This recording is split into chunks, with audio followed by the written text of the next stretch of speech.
Oke, kita persilakan Vini untuk mempresentasikan Santa Teresa de los Andes. Iya, selamat malam guys. Nih, apa sudah kelihatan? Sudah? Ya, sudah ya. Oke, sebentar. Eh, ini sudah bergerak nggak ya? Slide-nya apa sudah ganti? Sudah bergerak. Oke, sip. Jadi malam ini kita akan bicara tentang eh, hidupnya Saint Therese de los Andes. Dia ini umur 20 tahun meninggal, guys. Jadi pertama tak pikir, wah asik, nggak banyak gitu ya. Tapi kita lihat aja. Oke, jadi yang pertama. Oh, sebentar, sorry.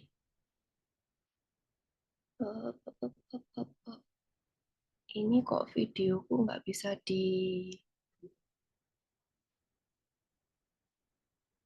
nggak keluar kursornya. Nah, oke. Oke, nah sekarang ini gaya. Soalnya Teresa of Jesus ini, Teresa de los Andes sama aja ya. Dia itu nulis diary gitu guys. Jadi ini presentasiku tuh gaya-gaya kayak wah buka diary-nya dia gitu kan. Gitu. Nah, diary ini dia tulis untuk Mother Julia Rios. Jadi dia bukan atas dasar keinginannya sendiri untuk nulis diary ini enggak, tapi atas request. Nah, dari introduction aja kita udah bisa ngelihat dia tuh jiwa yang sangat ini ya, humble gitu. Dia bilang, "Ibu terkasih, kisah yang akan Anda baca itu kehidupan pribadi seorang jiwa miskin yang tanpa jasa di pihaknya, Yesus Kristus mengasihi dengan cara yang istimewa dan memenuhi dengan kelimpahan kebaikan dan kasih karunia-Nya." Jadi kayak wow banget. Terus yang sangat um, valuable to me itu ketika dia bilang kisah jiwaku diringkas dalam dua kata, menderita dan mengasihi. Like wow. Jadi sejak sejak dulu kecil itu dia sudah menderita dan Yesus yang baik mengajarkanku untuk menderita dalam keheningan dan mencurahkan hati kecilku yang malang kepadanya. Oke, wow. Mari kita masuk ke childhood-nya dia dari awal. Tuh gambarnya dia lucu toh, so cute. Dia itu namanya bukan Teres de los Andes atau Teres of Jesus. Ketika dia dilahirkan dan dibaptis, namanya dia tuh Juana, Juana, atau Juana Henrietta Josephine dari Hati Kudus. Nah ini waktu apa um, dia dilahirkan itu disingkat namanya kan panjang gitu kan, Juana Henrietta, jadi disingkat Juanita gitu. Dia lahir tahun 1900. Nah, ini gampang ingetnya soalnya 1900. Jadi kalau 1907, oh dia 7 tahun gitu. Orang tuanya Miguel Fernandez sama Lucia Solar. 5 bersaudara, 3 laki-laki, 2 perempuan. Ini saudaranya dia paling besar Lucita, Miguel, Luis Lucho, itu yang paling dia paling dekat sama Lucho ini, dan Rebecca yang tak bold. Juana itu dia meninggal beberapa jam setelah lahir. Jadi seharusnya mereka tuh 6 bersaudara, tapi karena meninggal jadi 5 bersaudara. Nah, serumah dengan keluarga dari ibunya yang kaya raya, guys. Nah, yang kaya itu kakek Eulogio. Itu yang foto yang sebelah kanan itu. Ini kakek yang kaya raya. Dia tuh dari keluarga bangsawan yang memegang teguh iman Katolik dan menghidupinya secara konsisten meski tidak sempurna, gitu ya. Nah, ini di beberapa slide aku masukkan quotes dari dia, tapi nggak aku bacakan soalnya nanti terlalu panjang gitu ya. Jadi kalian bisa baca sendiri selagi aku bercerita gitu. A soul open to grace. Jadi menurutku dia itu keren po. Soalnya dari awal dari kecil dia itu sudah apa ya sangat um, hatinya dia, jiwanya dia itu terbuka oleh rahmat Allah. Maksudku apa ini? Um,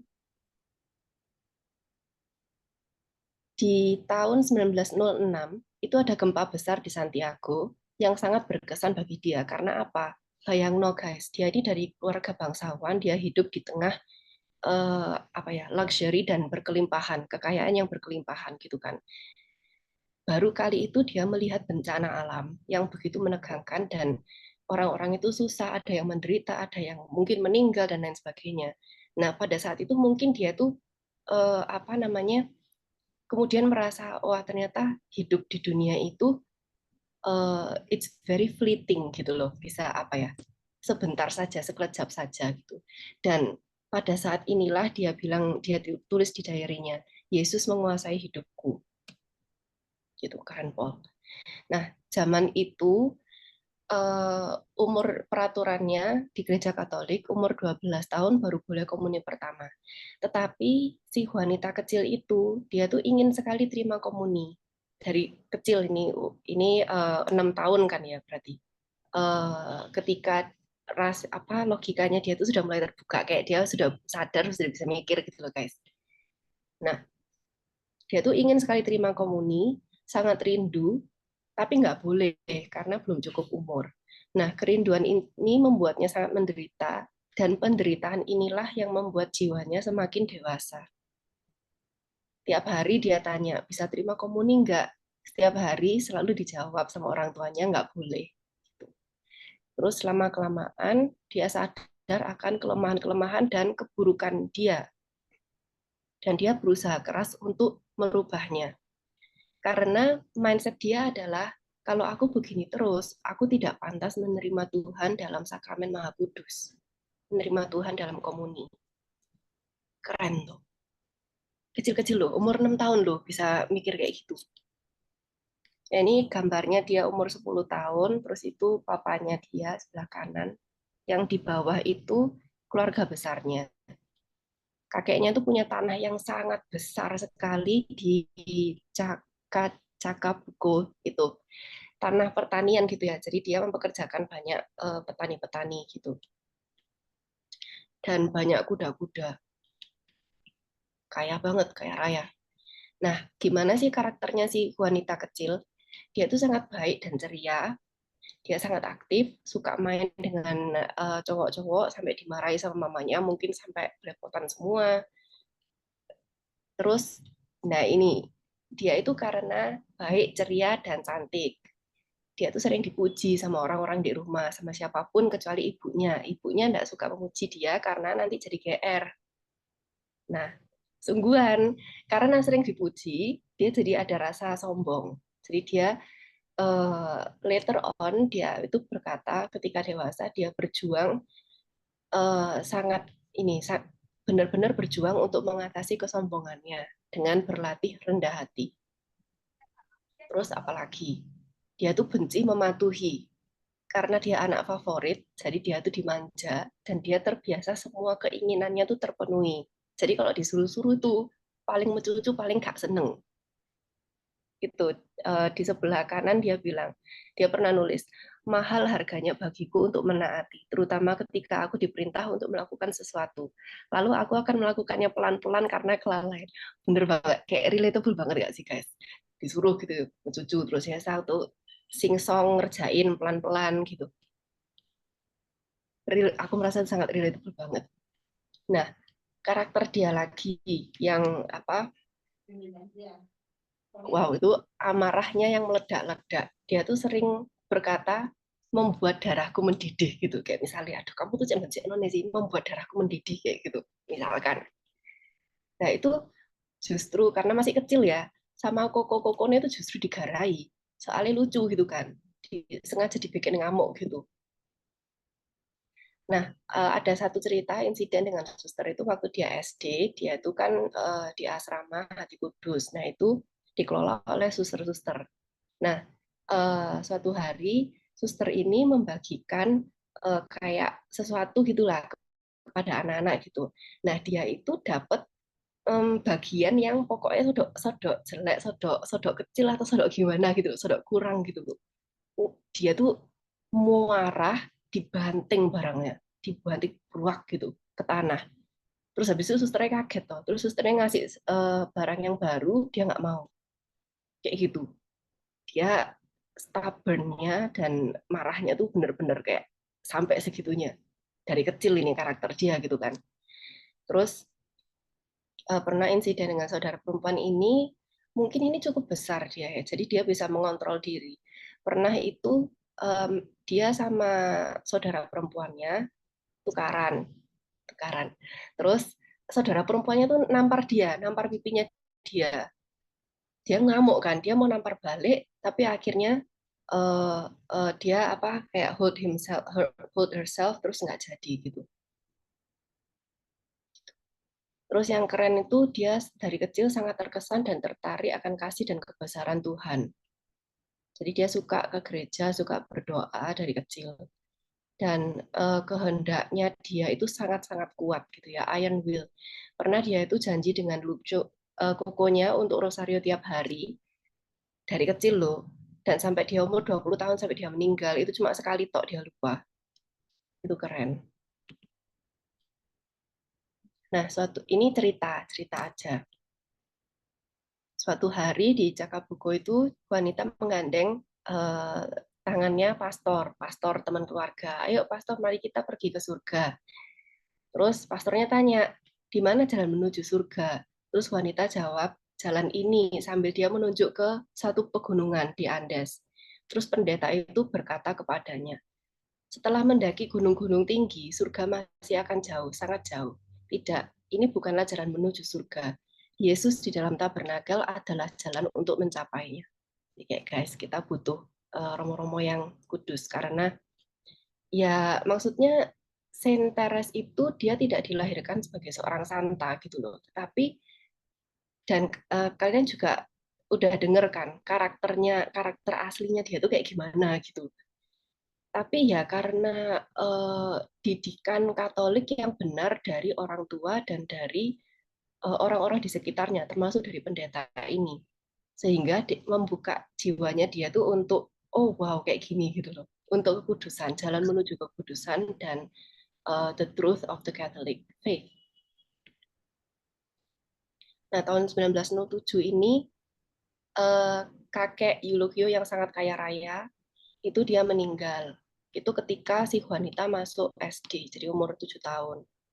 Suatu hari aja tiba-tiba keadaannya itu yang dari sehat menjadi lumpuh suatu hari tiba-tiba gitu kan. Terus sangat apa ya, ini kejadiannya sangat menyedihkan bagi dia karena dia sangat dekat sama kakeknya dan menurut dia kakeknya itu hidupnya itu kudus gitu loh. His death is quite amazing as well. Ini dia menulis di diary ketika mau meninggal ini kan Grandpa Eulogio, dia manggil semua anaknya dan menasihati mereka. Terus mereka mulai merayakan misa ketika melihat wajahnya tuh dipenuhi ketakutan yang besar dan dia terus berkata bahwa dia pergi. Ini kakeknya yang wajahnya tuh penuh dengan ketakutan. Bahwa dia pergi, dia bilang sambil menutupi wajahnya dan dengan kedua tangannya. Apa yang dia lihat, ayo. Nah, ternyata ada godaan yang mengerikan dari iblis. Ibuku menyiramnya dengan air suci dan iblis itu pun pergi. Setelah itu ia menderita serangan rohani lagi. Lalu pada saat konsekrasi waktu perayaan misa, ketika hosti kudus diangkat, kakek meninggal. Kematiannya seperti kematian orang kudus, begitu juga hidupnya. Jadi guys, ini juga suatu dia menyaksikan sendiri di depan matanya dia dan itu meneguhkan imannya dia bahwa ada yang namanya iblis gitu kan dan bahwa apa the power of the holy water gitu and the power of mass, kesakralan doa misa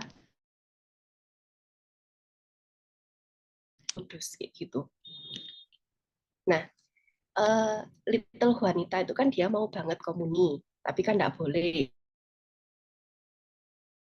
Apa? Karena tidak lama kemudian, waktu dia sekitar 10 tahun, itu Paus Pius ke-10 mendengar ceritanya Nelly Organ, lalu dia akhirnya memperbolehkan gini. Nelly Organ ini adalah dia tuh balita, dia tuh umur 4 tahun, tapi memiliki kecerdasan dan kedewasaan spiritual dan mental yang luar biasa sehingga dia tuh mengerti semua tentang apa ya iman Katolik dan apa the presence of Jesus in the Holy Sacrament kayak gitu sehingga special case dia diperbolehkan untuk terima komuni sebelum dia meninggal umur 4 tahun. 4 tahun. Nah, karena itu Pope Pius ini dia mengubah law ini quam singulari sehingga menurunkan usia komuni pertama menjadi 7 tahun. Akhirnya waktu umur 10 tahun dia menerima komuni pertama, which is peristiwa yang monumental di dalam kehidupan rohaninya dia. Kenapa? Karena saat komuni pertama itu dia mendengar Yesus berbicara kepada jiwanya untuk pertama kalinya. Dan sejak saat itu dia eh, dia akan lebih sering mendengar Tuhan Yesus berbicara kepada jiwanya dia, terutama ketika komuni, setelah komuni. Gitu. Dan dia setelah itu berusaha untuk menerima komuni sesering mungkin, itu setiap hari kalau bisa gitu ya. Karena dia merasakan sendiri betapa Ekaristi membantu dia untuk menjadi lebih baik. Jadi dia untuk merubah karakter-karakter lahiriah dia itu tidak bisa sendirian gitu loh. Dia merasa dia harus menerima Tuhan Yesus setiap hari untuk bisa merubah dirinya menjadi lebih baik. Nah, Tuhan Yesus sering memberinya saran dan mengajari bagaimana berdoa dan menjadi kudus. Tuh, guys. Makanya sejak saat itu karena dia dibimbing oleh Tuhan Yesus sendiri gitu ya, dia terus memiliki suatu keinginan yang besar untuk cepat-cepat ke surga gitu. Ini preparing for first communion, dia bilang, aku mempersiapkan diri untuk komuni pertama selama setahun. 1 tahun. Kita persiapan berapa hari sebelum komuni pertama, atau mungkin berapa jam gitu ya. Dia mempersiapkan selama setahun. Saat menunggu untuk menerima komuni pertama, perawan Maria membantu membersihkan jiwaku dari segala ketidaksempurnaan. Jadi kita bisa lihat dari kecil pun dia tuh sudah sangat rajin berdoa gitu ya, dekat sama Bunda Maria. Aku mengubah karakterku sepenuhnya. Aku melakukannya sedemikian rupa sehingga ibu senang melihatku mempersiapkan diri dengan baik untuk komuni pertamaku. Mengubah karakterku sepenuhnya itu sangat tidak gampang. Sangat tidak gampang, guys. Terutama bagi anak kecil yang kalau secara biologis itu otaknya belum berkembang gitu kan. Jadi otaknya bagian emosional itu jauh lebih mendominasi. Berkembang duluan istilahnya. Jadi mengubah karakter itu sangat tidak gampang. Dan ini juga kita bisa lihat gimana meskipun keluarganya dia itu tidak sempurna, keluarga Katolik tapi tidak sempurna gitu ya, masih ada cekcok apa segala gitu. Tapi ibunya itu, orang tuanya dia itu mempersiapkan dia untuk komuni itu benar-benar bagus gitu loh. Dan mengajarkan dia tentang iman itu benar-benar bagus. Ya, ini waktu General Confession sebelum komuni pertama gitu kan. Setelah confession, dia minta maaf kepada semua orang. Waktu itu minta maaf kepada papanya. Terus papanya sampai menangis sambil meneteskan air mata. Aku memohon kepada papanya untuk memaafkan aku atas semua rasa sakit yang telah kusebabkan kepadanya karena perilakuku. Air mata mengalir dari mata ayah saat dia menggendong dan menciumku, dan berkata bahwa tidak ada yang perlu dimaafkan karena aku tidak pernah membuatnya tidak senang. Dan dia senang melihatku bersikap begitu baik. Aku memohon maaf kepada ibu yang sedang menangis. Aku melakukan hal yang sama kepada semua saudara laki-laki dan akhirnya kepada Neni dan para pembantu lainnya. Kayak guys, dia minta maaf kepada semua orang. Aku ya kita mungkin kita pernah gitu ya, tapi sangat lihatlah dia itu sangat rendah hati gitu sampai such a good girl gitu loh, nggak seneng sama gadis kecil seperti ini tuh kayak gimana gitu. Nah ini the day of the first communion gitu, dia ingat sekali, ingat persis kejadiannya sampai ditulis dengan detail. Nah ini yang aku bacakan yang paragraf terakhir ya. Dia bilang, it's impossible untuk menggambarkan apa yang terjadi antara jiwaku dan Yesus. Aku memohon kepadanya 1000 kali agar dia mau menerimaku, dan untuk pertama kali aku mendengar suaranya yang lembut. Terus dia bilang, oh Yesus, aku mengasihimu, aku memujamu. Aku berdoa kepadanya untuk semua orang, dan aku merasakan sang perawan di dekatku. Untuk pertama kalinya aku merasakan kedamaian yang nikmat. Jadi memang Tuhan itu kan damai. God is peace. And Jesus is the Prince of Peace. So for the first time, she felt true peace. Kapan? Komuni Kudus. Jadi guys, ketika kita misa, ya benar-benar imani. Nah, ini First Communion dari dia umur 10 tahun sampai ke Karmel. Sebagai student, dia itu seperti apa sih? Nah, dia ini kan sekolah di asrama di Hati Kudus Yesus. Dikelola oleh suster-suster Prancis. Digambarkan, ya banyak yang bilang dia tuh sangat benci sama sekolah. Sukanya tuh di rumah bersama dengan keluarganya. Tapi meski begitu, meski dia sangat benci sekolah, dia tetap berusaha keras untuk jadi top student di kelas, untuk menyenangkan Tuhan dan orang tuanya. Subjek yang paling dibenci fisika dan kimia. Dia pernah bilang, I wish they would reduce the boarding school to a heap of ashes. Aku harap sekolahnya itu terbakar dan menjadi itu debu gitu. Sampai segitunya karakter dia ini gitu kan. Nah, sebagai waktu dia asrama SMP, kalau SD itu dia day trip aja ke sekolah. Kalau SMP dia nginep di asrama situ. Nah, waktu di sana dia itu berkembang dalam kekudusan itu sangat pesat. Kenapa? Karena dia mempersembahkan semuanya itu untuk Tuhan. Nah, seperti dia kan sangat dekat sama keluarganya, dia sangat sayang sama keluarganya. Keluarganya itu the one most important thing in her life, that's her family gitu. Tapi waktu SMP dia harus meninggalkan keluarganya selama beberapa tahun gitu kan. Itu dia menganggapnya adalah suatu persiapan bagi Tuhan, persiapan bagi dia untuk nanti masuk ke Karmel untuk jadi suster. Terus selama dia sekolah itu, when she was a student, dia tidak pernah lalai untuk memelihara dan memperkuat kehidupan rohaninya melalui doa hening, misa harian, dan pengorbanan-pengorbanan kecil. Di sekolah, dia belajar untuk melayani sesama dan mendidik juniornya. Karena di rumah itu dia kan lady gitu lah, lady bukan nona gitu. Tapi kalau di sekolah dia harus belajar untuk melayani sesama. Contoh, tapi dia masih emosional, masih.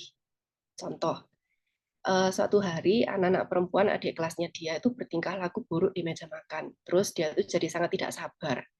Terus dibiarno sama dia. Nah, ada yang negur dia kemudian bahwa seharusnya nggak kamu biarkan seperti itu, seharusnya kamu bersikap lebih tegas kepada mereka. Terus dia menjawab, loh mereka lo nggak denger no aku. Terus dia jadi sangat marah dan dia bilang kepada anak-anak itu bahwa kalian itu tidak menyenangkan. Terus setelah itu dia merefleksikan sendiri. Apakah Yesus akan bertindak seperti ini? Dia bilang tentu saja tidak. Dia akan memarahi mereka dan tidak akan membiarkan mereka begitu saja, tapi dia tidak akan menghina mereka seperti yang aku lakukan. Dan bagi dia, karena dia susah untuk memaafkan gitu ya, dia bilang, memang butuh waktu lama bagiku untuk bisa menguasai diri, tapi setelah itu aku menceritakan amarahku dan esoknya untuk merendahkan hati, aku memohon ampun kepada anak-anak. Gitu. Terus ini tips dari dia, dari pastornya sebetulnya, untuk menghindari ketidaksabaran, guys. Yang pertama, jangan pernah mewujudkan amarahku secara eksternal. Yang kedua, bersikap menyenangkan dengan orang yang membuatku marah. Susahnya minta ampun. Yang ketiga, kalau lagi marah, diam. Diam, lalu redakan amarah. sangat-sangat susah sekali. But she did all of this. She did all of this. Nah, sebagai teenager, seperti apa sih si wanita itu? Dia suka membantu siswa yang miskin dan kurang berbakat. Sejak kecil, dia memiliki kasih yang besar kepada orang-orang yang miskin dan membantu mereka semampunya dari segi material dan rohani. Terus waktu liburan di Cakabuco itu, dia tuh suka apa ya? Mengumpulkan orang-orang untuk misi gereja paroki, untuk memberi katekese ke anak-anak, untuk bermain dengan mereka, mengorganisasi paduan suara, mengkonsekrasikan rumah-rumah kayak gitu. Jadi dia tuh semangat kerasulannya itu besar banget gitu. Terus pernah suatu ketika juga waktu dia umur 15 tahun ketemu sama anak jalanan, diajak masuk ke rumahnya. Soalnya waktu itu dingin, bajunya compang-camping, dia tuh kelaparan gitu di jalan.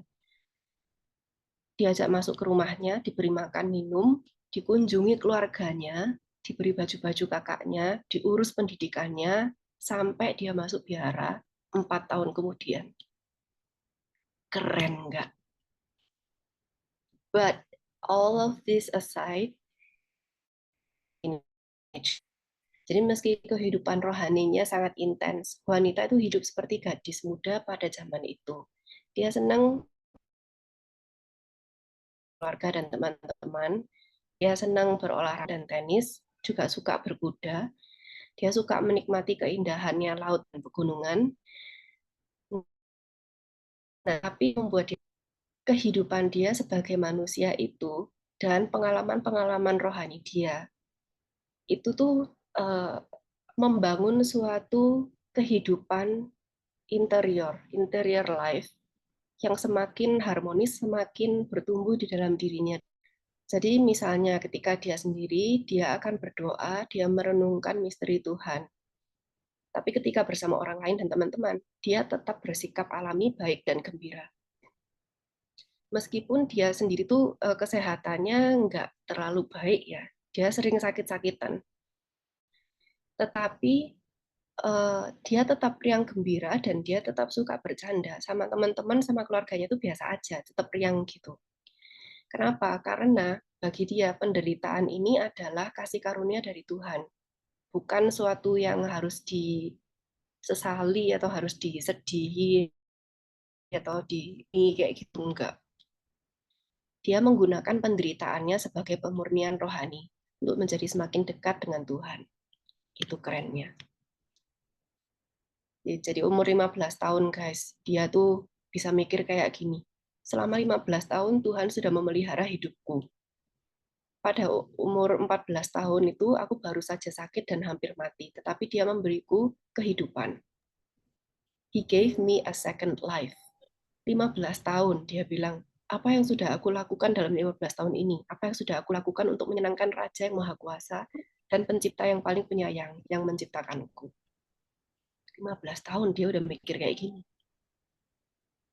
Nah, sebagai teman, seperti apa sih wanita ini? Dia memiliki hati yang penuh kasih, sangat terbuka, menjalin ikatan persahabatan. Banyak surat itu menunjukkan dia sangat mencintai teman-temannya dan senang menghabiskan waktu bersama mereka dan suka mendengarkan kabar dari mereka. Di saat yang sama, jadi dari sisi manusiawinya seperti itu, dari sisi rohaninya, dia juga mencoba menguduskan persahabatannya.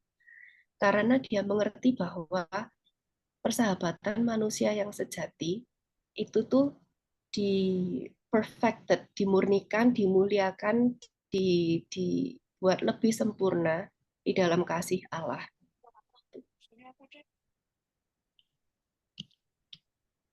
Vocation, kita cerita sekarang tentang vokasinya dia. Dia dapat vokasi itu ceritanya interesting guys. Nah, it began gitu kan, dimulai dari apa namanya, close to first communionnya dia. Sekitar 10 tahunan gitu ya. Itu dia tidak lagi menaing segera masuk ke surga. pada tanggal 8 September itu. Dia mendoakan hal seperti itu, tapi tidak dikabulkan.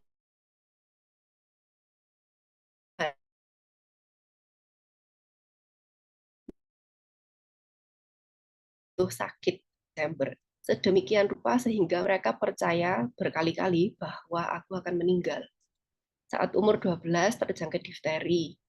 Terus saat umur 13 dia sakit panas yang hebat sekali. Sampai dia sendiri mengira dia akan mati tapi sembuh.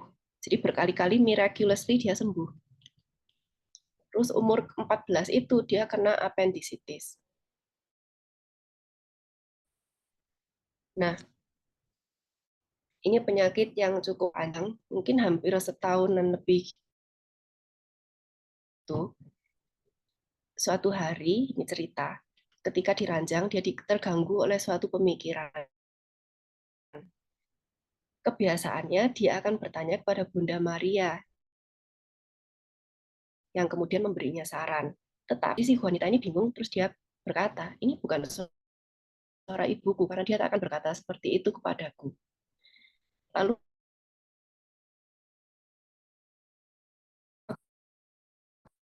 aku memanggil bahwa kemudian Bunda Maria mengatakan bahwa setiap kali aku mendengar suara itu, aku harus bertanya, apakah ini ibuku? Dan inilah yang selalu kulakukan. Jadi semasa dia sakit itu, dia terus-menerus berdoa dan terus-menerus semakin erat hubungannya dengan Bunda Maria, seperti yang kalian lihat gitu kan. Ada suatu pemikiran yang menggelitik gitu, yang gimana dia tanya Bunda Maria, ada apa dia tanya Bunda Maria gitu, dia bilang sama Bunda Maria gitu. Nah, tetapi harus hati-hati juga ketika kalian berdoa, karena bisa jadi si iblis yang menjawab. Jadi ketika kita berdoa, kita merasa kita dapat jawaban, guys, tetap harus di discernment gitu. Nah, ini vocationnya dia. Setelah dia operasi appendicitis, terus dia tuh lagi membaik gitu, suatu hari dia tuh ditinggal di kamar sendirian. Biasanya nggak pernah ditinggal, biasanya selalu ada yang barengi. Nah, karena ditinggal sendirian, namanya juga orang sakit ya, jadi menurutku wajar sih. Dia jadi merasa kesepian, dia merasa iri sama kakaknya yang sakit, soalnya yang jaga dia akhirnya ke kakaknya gitu kan, jaga kakaknya gitu. Dia merasa iri, gelisah, dia mulai menangis. Menangis pun itu dia menatap gambar hati kudus. Kemudian dia mendengar suara yang sangat lembut dari Tuhan Yesus yang berkata, "Apa? Aku wanita berada sendirian di altar karena cintaku padamu, dan kamu bahkan tidak bisa menderita sejenak." Sejak saat itu, Yesus menghabiskan berjam-jam, wanita menghabiskan waktu berjam-jam untuk berbincang dengan Yesus. Dan sejak saat itu, wanita mencintai kesendirian. Tuhan Yesus mengajari dia bagaimana dia harus menderita dan tidak mengeluh, dan tentang persatuan yang intim dengannya. Lalu Tuhan Yesus berkata bahwa ia menginginkan aku untuk dirinya sendiri, dan ia menghendaki aku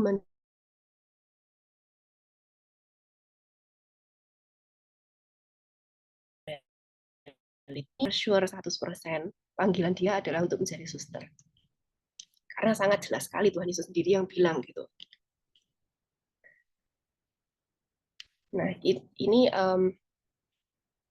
kalau kita pikir keluarganya dia itu keluarga bangsawan yang dari luar itu sepertinya kayak baik-baik saja, happy family apa karena dia selalu berbahagia, tidak guys, tidak.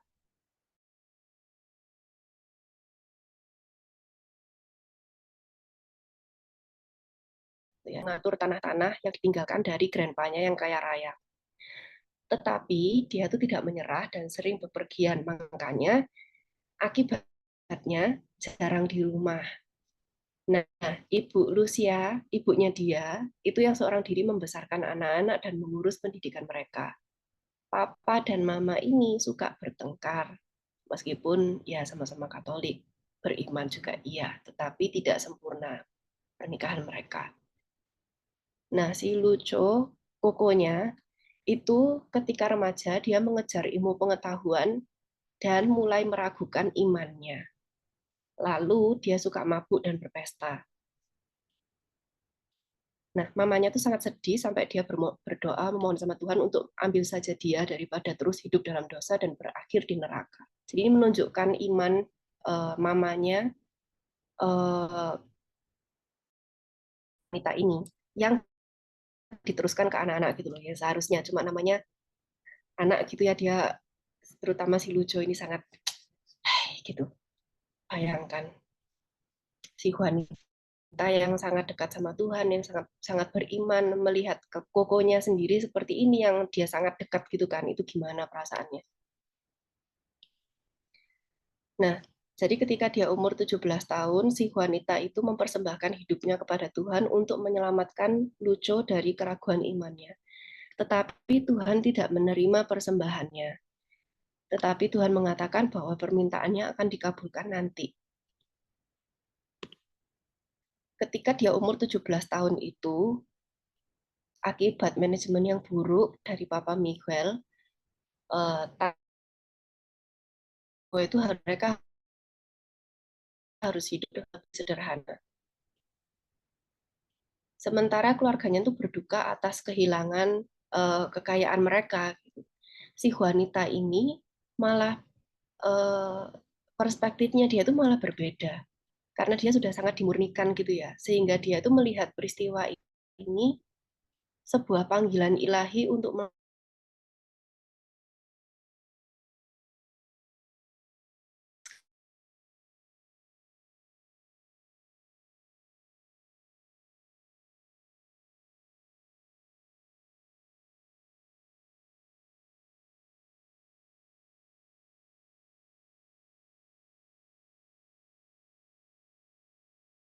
lah kayak bacaan yang dia ini kelas bagus.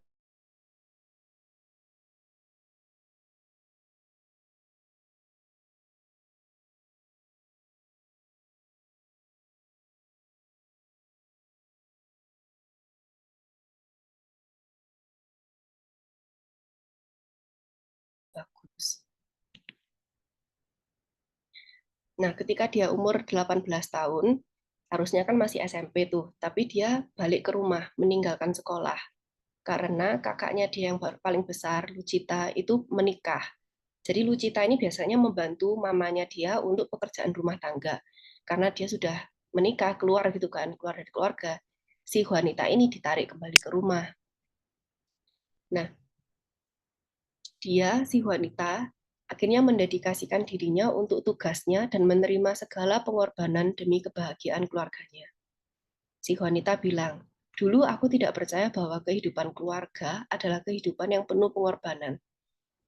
Tetapi ternyata betul kan? Dan dia bilang bahwa hal ini membantuku mempersiapkan diri untuk kehidupan religius. Gitu. Dan dia mengerjakan sebagai apa ya, perannya dia di dalam keluarga, di dalam rumah tangga ini. She did it so well, so lovingly that bagi kakaknya Lucio, wanita adalah permata keluarga. Bayangkan guys, permata keluarga. Motonya si wanita adalah, aku harus berusaha keras untuk bekerja demi kebahagiaan semuanya. Tekadku adalah mengorbankan diriku untuk semua.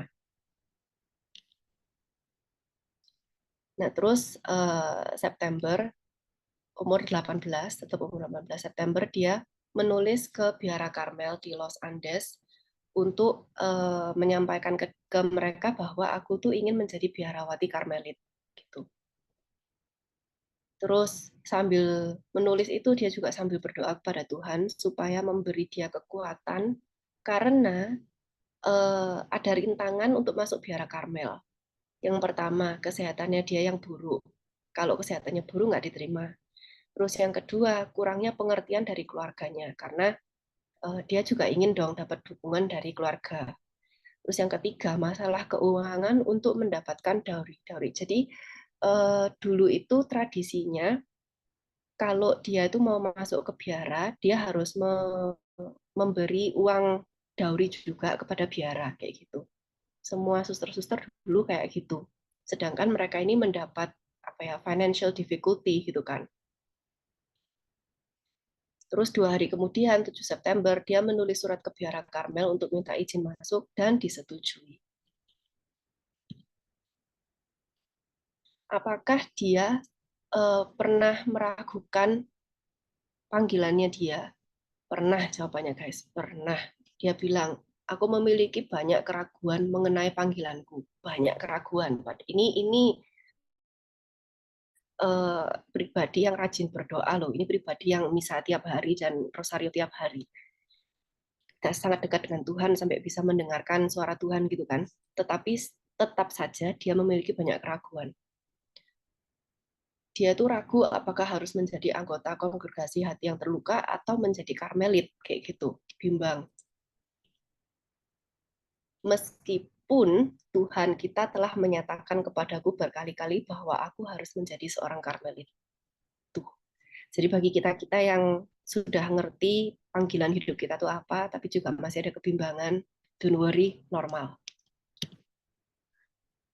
Nah, bagaimana dia mengatasi kebimbangan itu? Dia rajin surat menyurat dengan kepala biara Karmel di Los Andes yang dia mau itu, yaitu Mother Angelica namanya. Nah, terus dari Mother Angelica itu bilang bahwa wes aku tuh sudah membaca isi hatimu, sudah mengerti kamu tuh memang untuk jadi seorang Karmel gitu. Karena salah satunya ini yang dia tulis kepada Mother Angelica. Dia pernah menulis, kehidupan seorang Karmel adalah kehidupan yang penuh penderitaan, kasih dan doa, dan aku menemukan seluruh cita-citaku dalam kehidupan ini. Tuh, yes. Jadi ketika tahun 1919 Januari, wanita pertama kali mengunjungi Biara Karmel di Andes, itu dia terus kayak semua keraguan itu sirna. Karena disinilah dia merasa dia tuh menemukan apa ya, segala cita-citanya dia tadi. Ini bahwa dalam hidup ini meskipun menderita, kebahagiaan jiwa yang telah diberikan oleh Tuhan, dan bagi dia diberikan di dalam Karmel situ. Nah, terus dia menulis surat karena papanya sedang bepergian toh. Jadi dia nulis surat ke papanya menyetujui, Luco yang tidak terima. Kasihan banget. Lucunya tidak terima, menurut dia si wanita itu terlalu berbakat dan cantik untuk membuat hidupnya di biara.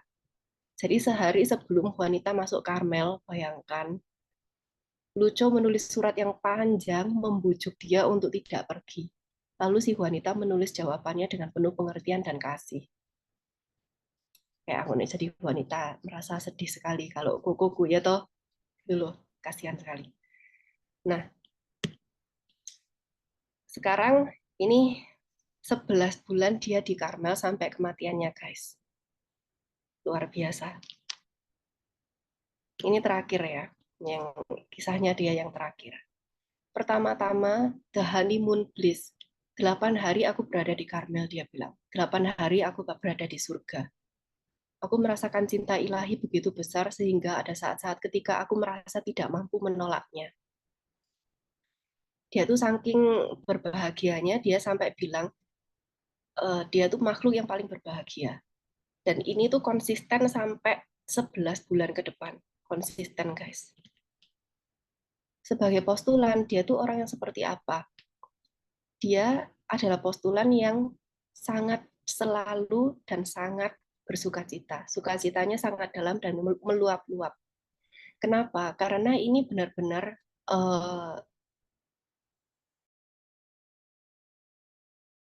dia meninggalkan karena dia menyerahkan diri seutuhnya kepada Tuhan. Dan meninggalkan, dia sungguh rela meninggalkan apa yang paling disayangi, yaitu keluarganya dia, untuk mengikuti Kristus. Terus sejak awal, dia berusaha untuk memenuhi aturan Karmelit dengan kesempurnaan, kesetiaan, dan kasih yang besar. Dia mempersembahkan dirinya untuk pekerjaan yang paling sederhana dan paling tidak menyenangkan. Keren nggak, guys? paling sederhana dan paling tidak menyenangkan. Justru itu yang dikerjain sama dia. Nah, menurut dia, kehidupan Karmelit itu terdiri dari 3 hal. Mengasihi, menderita, dan berdoa untuk pertobatan orang berdosa, pengudusan para imam, dan gereja. Jadi kita bisa lihat semangat pengorbanan dia tuh luar biasa. Makanya tidak heran, dia tuh, mungkin kita ini ya, apakah hidup di biara tuh segitu menyenangkannya? Enggak, siapa bilang? Enggak. Nanti mungkin C. Christine bisa menambahkan gitu ya, enggak juga gitu. Banyak juga godaan, banyak juga cobaan, hardships, difficulties, gesekan sama suster lain mungkin dan lain sebagainya. Tetapi semangat dia ini untuk mengasihi, untuk menderita, dan selalu berdoa, selalu mempersembahkan semua penderitaannya dia untuk orang berdosa, untuk para imam dan gereja. Ini yang membuat dia bahagia, apapun kondisi dia. Keren itu. Sebagai novis, dia diterima di novisiat, kemudian 14 Oktober itu dia memakai jubah di hadapan keluarganya dan banyak teman. Mereka semua sangat terkesan karena kegembiraannya yang meluap-luap. Sejak saat itu namanya dia adalah Teresa of Jesus. Nah, Teresa menerima banyak rahmat persatuan dengan Tuhan di biara, tetapi tidak terbebas dari cobaan rohani, khususnya godaan dan kekeringan rohani. Masih ada ya, tetapi masih bersukacita. Itu hebatnya, itu kerennya dia. Nah, di tahun 1920 guys, Maret, 1 bulan sebelum dia meninggal, Teresa sudah mengerti dan Teresa memberitahu Bapak pengakuan Romo gitu kan, bahwa dia hanya punya waktu 1 bulan lagi untuk hidup di bumi. Jadi dia minta izin untuk melakukan penitensi yang luar biasa. Bapak pengakuannya tidak percaya, mosok bisa orang ngerti, mosok bisa orang itu tahu dia tuh hidup sampai kapan gitu kan. Maka Bapak pengakuan itu bilang, nggak usah, kamu berpuaslah saja dengan menjalankan aturan Karmelit dengan sempurna. Ya sudah, gitu kan. Nah, jadi waktu Holy Week tahun 1920 itu, Teresa terserang penyakit yang dia tahu akan menyebabkan kematiannya. Meskipun begitu, dia tetap mengikuti semua latihan rohani Prapaskah tahun itu, termasuk puasa yang ketat. 1 April, Kamis Suci. Teresa menghabiskan hampir seluruh hari di kapel berlutut, mengkontemplasikan penderitaan Yesus. Mother Angelica yang mendapatinya berlutut dalam doa itu, melihat mukanya dia itu tampaknya sakit, pucat, dan pipinya itu sangat merah. Lalu Mother Angelica memanggil dokter, dan dokter mendiagnosa bahwa dia kena tifus, tidak bisa diobati gitu. Mother Angelica segera menghubungi keluarganya Teresa, dan mamanya, Ibu Lucia, itu segera mengirim dokter keluarga. 2 April, Jumat Agung, Teresa memulai jalan salibnya mengikuti Kristus. Dia sangat menderita gitu kan. Dia menghabiskan waktu berjam-jam dalam doa di paduan suara. Ini dalam kondisi berjam-jam berdoa di paduan suara dalam kondisi demam yang membakar, guys.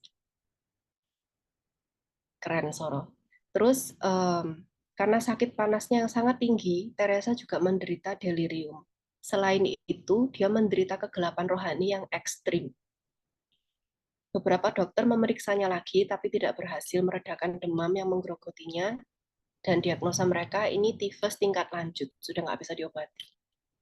3 April, Teresa menanggung penderitaan yang mengerikan. 2 hari kemudian, dia minta pengakuan dosa dan komuni.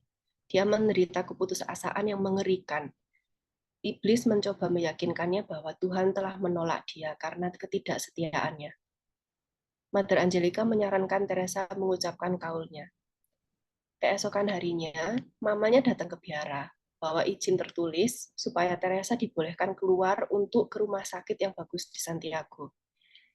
Nah, si kepala biara ini, Mother Angelica, menjawab, Teresa nggak akan setuju, karena kalau dia meninggal di luar biara, akan dianggap dia meninggalkan ordo. Dan ini pasti tidak tertahankan bagi Teresa. Saat itu Ibu Lucia mengerti bahwa Tuhan memintanya untuk mempersembahkan putrinya kepadanya. 7 April, Teresa bersukacita mengucapkan kaul religiusnya dalam articulum mortis. Lalu dia mengucapkan doa dan kaulnya 3 kali lagi dengan penuh perasaan. Kemudian menerima sakratul maut. 5 hari kemudian, 12 April, dia meninggal. Umurnya 19 tahun 9 bulan, guys. Jadi ini waktu di funeral, 2 hari kemudian dia dimakamkan. Para suster dan keluarganya dia itu kaget sekali karena banyak orang itu berbondong-bondong datang ke pemakaman dia. Padahal dia ini orang yang tidak diketahui. Dan Biara tidak pernah mempromosikan apa-apa sebab tidak ada yang kenal Teresa ini siapa. Hidupnya sangat tersembunyi. Lebih heran lagi, banyak romo-romo yang datang. Lucio yang saat itu masih meragukan imannya, menyaksikan begitu banyak orang datang, tertegun. Dan saat itu dia tidak segera pulang. Dia tinggal untuk melihat begitu banyak orang menyentuhkan rosario dan barang-barang rohani ke tubuh adiknya. Entah bagaimana mereka mengetahui bahwa suster kecil ini adalah orang kudus. Dan Lucio mengatakan bahwa hidup dan wafat adiknya adalah mujizat moral terbesar dalam hidupnya. Jadi Tuhan bilang tadi itu benar gitu ya. Tuhan kan bilang apa dengan oke. Jadi agak cepat karena sudah hampir 1 jam. Lalu akhirnya dikanonisasi, guys, oleh Santo Yohanes Paulus II di Santiago. Dia orang Chili pertama yang menjadi santa, dan dia tuh Santa Teresa keempat, dan Santa Teresa yang paling kecil di Karmel. Siapa aja Santa Teresa? Santa Teresa dari Avila, Santa Teresa dari Florence, Santa Teresa dari Lisieux, dan Santa Teresa dari Andes. Yaitu dia. Jadi kita bisa mengenang this flower of Andes, kekudusan hidupnya bersinar dalam kejadian sehari-hari dimanapun dia berada. Di rumah, di perguruan tinggi, dengan teman-teman, gitu ya. Kepada semua orang dengan semangat kerasulan, dia berbicara tentang Tuhan dan memberikan bantuan. Meski masih muda seperti teman-temannya, tapi mereka tahu bahwa dia berbeda. Mereka menjadikannya sebagai model, mencari dukungan dan nasihatnya. Semua rasa sakit yang merupakan bagian dari kehidupan, wanita rasakan dengan tajam, dan kebahagiaan yang ia nikmati dirasakan dengan mendalam. Semuanya ia persembahkan kepada Tuhan. Jadi ini sekedar food for thought saja. Consider bahwa keluarga itu adalah fondasi untuk santo-santa masa depan. Meskipun keluarga Saint Teresa de los Andes ini nggak sempurna gitu ya, jauh dari sempurna, tapi mereka setidaknya berhasil untuk mengajarkan iman kepada Saint Teresa ini, sehingga dia bisa menjadi santa. Jadi bagi kita yang memiliki panggilan untuk berkeluarga, jangan terus diundur-undur, oh besok aja, atau oh nanti aja kalau udah dapet pacar, oh atau nanti aja kalau udah menikah untuk menjadi kudus gitu ya. The struggle is now, put the effort now untuk menjadi kudus. Starting from now, don't wait till later. Terus yang kedua, untuk menjadi seorang santa atau seorang santo, apa sih yang dibutuhkan? Satu aja, keinginan yang kuat, kehendak yang kuat. Seperti Saint Teresa de los Andes, tidak dilahirkan sempurna. Dia dilahirkan dengan karakter-karakter dia yang ekstrim juga gitu kan. Ekstrim, benar-benar ekstrim. Tetapi dengan kehendaknya dia, kemauan dia yang kuat, dia mengikis itu semua perlahan-lahan, setiap hari secara konsisten. Setiap kali ada chance, ada opportunity, dia akan lakukan. Itu kuncinya, guys. Dia selalu dekat dengan Tuhan. Yang ketiga, ini santa yang sangat ordinary. Dia enggak pernah melakukan mujizat yang macam-macam kayak gimana, enggak pernah. Tetapi dia yang spesial dari dia adalah di balik her normal life, di balik her normal life, her interior life is so holy, her interior life is amazing. Dan ini dari apa? Dari the little things that she does each day, dari keseharian dia sehari-hari.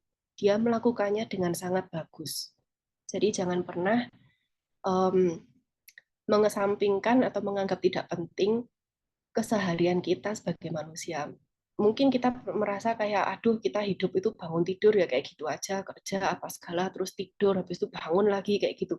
Monoton kayak gitu aja. Tetapi Saint Therese de los Andes ini mengingatkan kepada kita bahwa jika kita melakukan semua ini untuk Tuhan, kita persembahkan untuk Tuhan, kita lakukan dengan semangat kasih dan pengorbanan yang besar. These little things will make us holy. So let us pray untuk Saint Therese supaya menjadikan kita lebih bagus gitu ya, pribadi yang lebih bagus. Dalam nama Bapa dan Putra dan Roh Kudus. Amin. Tuhan yang penuh belas kasih, sukacita para kudus. Engkau telah membakar hati Santa Teresa Muda dengan api cinta yang murni bagi Kristus dan gerejanya. Bahkan dalam penderitaan, Engkau telah menjadikannya saksi kasih yang ceria. Melalui perantaraannya, penuhilah kami dengan sukacita roh-Mu, sehingga kami dapat mewartakan melalui kata dan perbuatan pesan kasih-Mu yang penuh sukacita kepada dunia. Kami mohon dengan pengantaran Tuhan kami, Yesus Kristus, Putramu yang hidup dan berkuasa, bersamamu dan Roh Kudus, sekarang dan selamanya. Amin. Saint Therese, Flower of Andes, pray for us. Dalam nama Bapa, Putra, dan Roh Kudus. Sudah selesai. Amin. Oke, terima kasih Vini atas sharingnya yang luar biasa. Kita lihat ya, nampaknya hidupnya itu singkat, tapi ternyata begitu banyak sekali keutamaan yang bisa kita belajar. Terus karakter developmentnya dari dia yang jadi anak yang tantrum ya. Tantrum sampai akhirnya dia itu rela untuk menderita dan mencintai ya, seperti yang ditulis siapa tadi itu ya. Fleming, to suffer and to love. Oke, mungkin ada yang mau men-sharingkan dapat apa aja dari presentasinya Vini ini? Mungkin kita mulai dari Vini. Dapat apa Vini? Duh, Harusnya banyak sekali yang bisa di-sharingkan. waduh. Terima kasih, Vini. Keren, Paul. Aku tuh selalu suka belajar hidupnya satu santai itu kenapa? Karena kayak gini-gini nih, karena sangat inspiratif tapi praktikal gitu. Jadi kan nggak kayak motivasi-motivasi yang di internet itu kan pokoknya bisa gitu. Tapi belajar kisah hidupnya para kudus itu juga ya kayak tadi belajar jatuh bangunnya segala macamnya gitu kan. Ya itu kok aku pribadi aku tuh tersentuh bukan tersentuh ya, tapi lebih kepada bahagia sekali terhibur. Itu ngeliat dia tuh kalau marah tuh kayak apa tadi? Sangat di bahasanya dia tuh mendidih. Karena aku juga gitu. Terus juga aku tuh iya sekolahnya mau dibakar. Itu dari dulu tuh benci banget tuh sama namanya sekolah.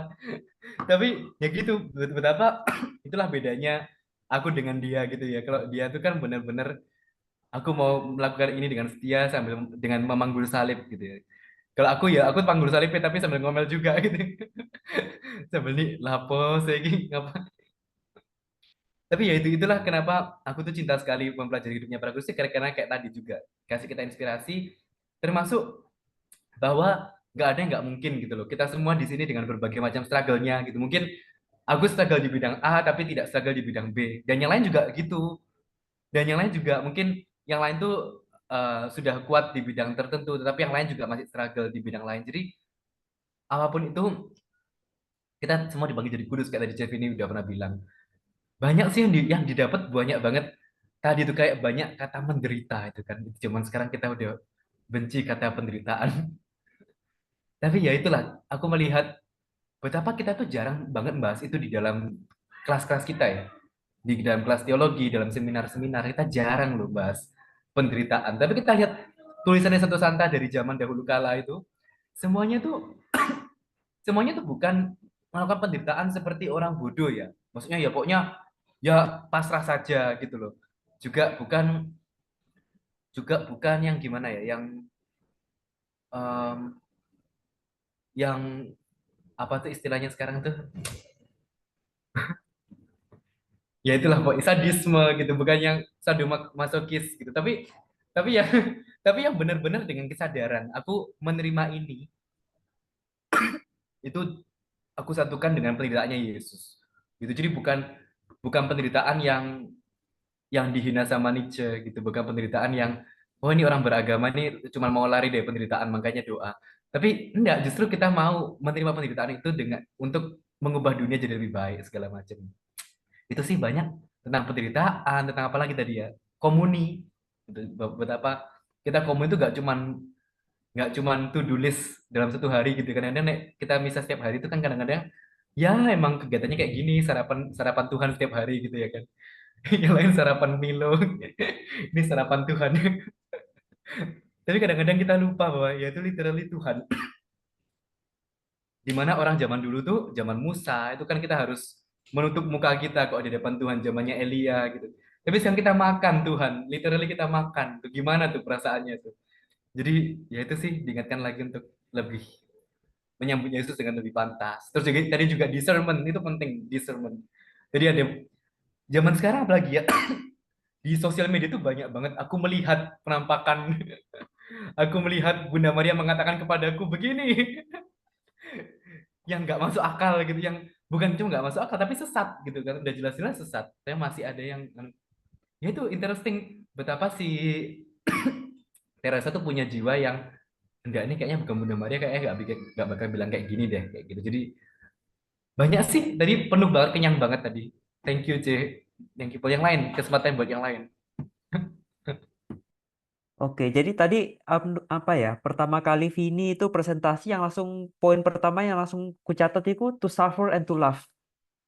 Ya, bagaimana kita itu menderita sekaligus mencintai kan. Zaman sekarang itu kan orang-orang itu bilang eh kita itu kalau misalkan kamu itu belum kaya atau belum seneng, jangan bantu orang lain dulu. Kamu pikir oh diri sendiri dulu. Tapi kenyataannya ya enggak kan.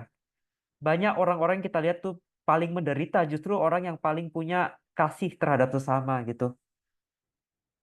Oke, mungkin ada orang lagi yang mau sharing. Siang mungkin bisa sharing pernah di OCD itu bagaimana?